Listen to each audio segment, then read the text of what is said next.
the new 28 to 105 DGDN 2.8 constant aperture lens from Sigma. Let's go.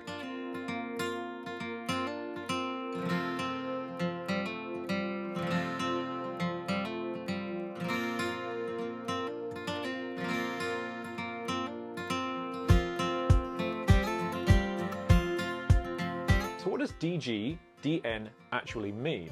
It's very simple. DG refers to the fact that it's a full frame lens designed for full frame cameras, so it covers the whole sensor. And DN means that it's designed for compact cameras. So this lens, DGDN, is perfect for full frame, mirrorless bodies.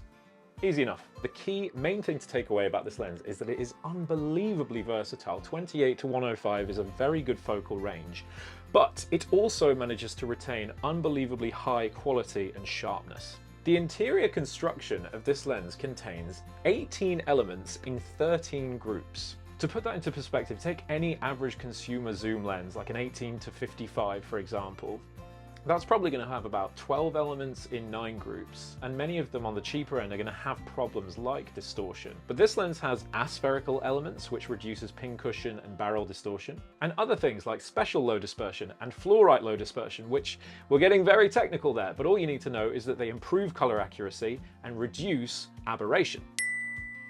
When it comes to autofocus, it also has a high response linear actuator, which means that inside the mechanism controlling the autofocus, it moves in a direct straight line, meaning that the autofocus is going to be quieter, it's going to be smoother, and faster. Exactly what you want. Every filmmaker and photographer loves a quiet system. If you're shooting a wedding and they're putting the rings on and it's in the middle of the ceremony and you start to hear beep, beep, or while the autofocus is running, sort of takes you out of the moment a little bit. It boasts a 12-blade rounded aperture, which means that you're going to get super smooth, silky bokeh. When you point the camera at someone and you've got a light in the background, very circular, very beautiful, chef's kiss. It's got a minimum focus distance of 40 centimeters, which is about there. So it's kind of amazing that a lens that is 28 to 105 focal range is performing a little bit like a macro lens. So I'll show you some of the examples of how I tried that out on the wide end at 28. See what you think to that. It's got minimal focus breathing, so if I focus right at the far end of the frame and I'm on 2.8 aperture and then I come all the way back to something in the foreground, the frame isn't going to zoom in and out. It's going to keep largely the same, which makes your shot more consistent and more professional and just better.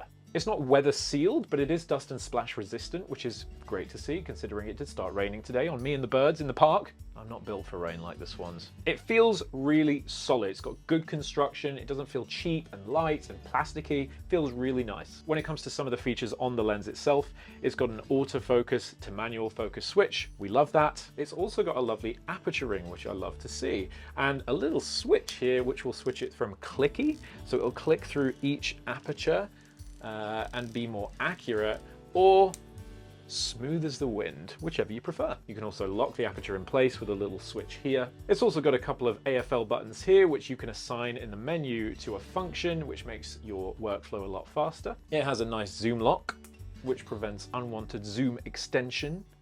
Pretty cool. One slight downside is that it doesn't have optical image stabilization, which is a bit of a shame, because when you pair that with something like the IBIS, the in-body image stabilization on a Sony A7S III, that is gonna be super steady and you wouldn't even need a gimbal. But it's not the end of the world. It doesn't make me wanna cry. And that, my friends, is pretty much it for the specs. So how did it feel when I was using it today? It kind of reminds me of when we were using the 24 to 105 2.8 fixed aperture from Canon a while ago. Obviously a big difference being that this is a trombone lens, so it kind of sticks out when you use the zoom. But the Canon one is this size. It doesn't trombone, it's all this size, and the zoom happens internally. So this lens actually makes it a little bit more amenable to travel. So if you're putting this in your bag, it's going to fit easier, which is kind of a win for Sigma. In terms of weight, it's just under 1 kilo, which for a lens that's unbelievably versatile, I sort of don't mind. I mean, that's not too far off a 24-70, and we use those for everything. So getting that extra focal range for a tiny little bit more weight, I'm impressed.